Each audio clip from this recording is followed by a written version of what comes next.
A great deal can happen in a decade, Dave. You're not wrong, Elise. Can you even remember what you were doing back in 2010? Kevin Rudd is Prime Minister and I'm getting ready to be a mum for the first time. And my job? Chasing down dodgy builders and neighbours from hell on some current affairs show. What do you have to say? No comment! No comment! And I was unemployed and going through a divorce. What a time to be alive. Meanwhile, Mitsubishi has just released a brand new car called a subcompact SUV that redefines family driving. The all-new ASX comes standard with height and reach adjustable steering wheel, cruise control, hill start assist, power mirrors, not to mention the CD player, and a 2-litre petrol engine with CVT Auto. Fast forward to 2020, life is good. And while the Aussie automotive industry has gone through a lot of change, the first generation humble Mitsubishi ASX is still around. What's more, it's now the top selling small SUV. As well as offering practicality and sharp pricing that brings an SUV for the price of a hatchback, the ASX has managed to stay with the times with a series of tech and style upgrades that have allowed it to somehow remain popular.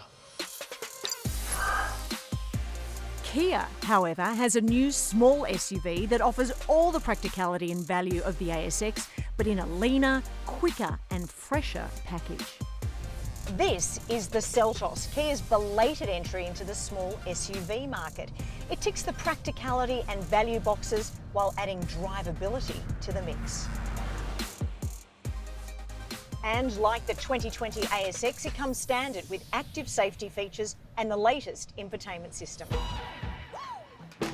Both cars look appealing too, but the Seltos' interior is more contemporary and refined. And the age gap is also evident on the road, where the Seltos exhibits fresh car-like handling backed up by a choice of powertrains, including 2-litre petrol in the Seltos Sport that drives the front wheels, and a punchy 1.6-litre turbo version with all-wheel drive, also available at the higher end of the range. Okay, so the ASX is no pocket rocket, though Mitsubishi did introduce a bigger 2.4-litre engine option that brings better performance.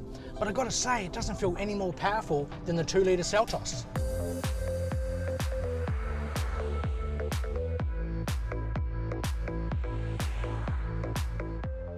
And Elise has a point about all-round drivability. The ASX offers a comfortable ride, but it's just not as fun to drive as the Kia.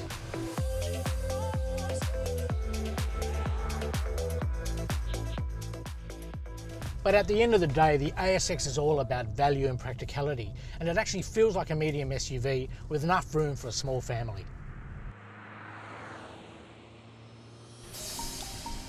The Seltos is no little crossover either. It's incredibly roomy inside, has that whopping 433-litre boot.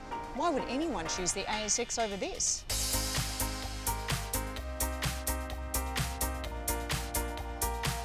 As usual, you were right, Elise. Look, value aside, the ASX is a boxy, practical SUV in a sea of high-riding hatchbacks, and that's why it's endured. But the Seltos really does fill that void as well, while offering heaps in terms of drivability. Do you know what I reckon, Dave? After 10 years, the ASX has finally met its match.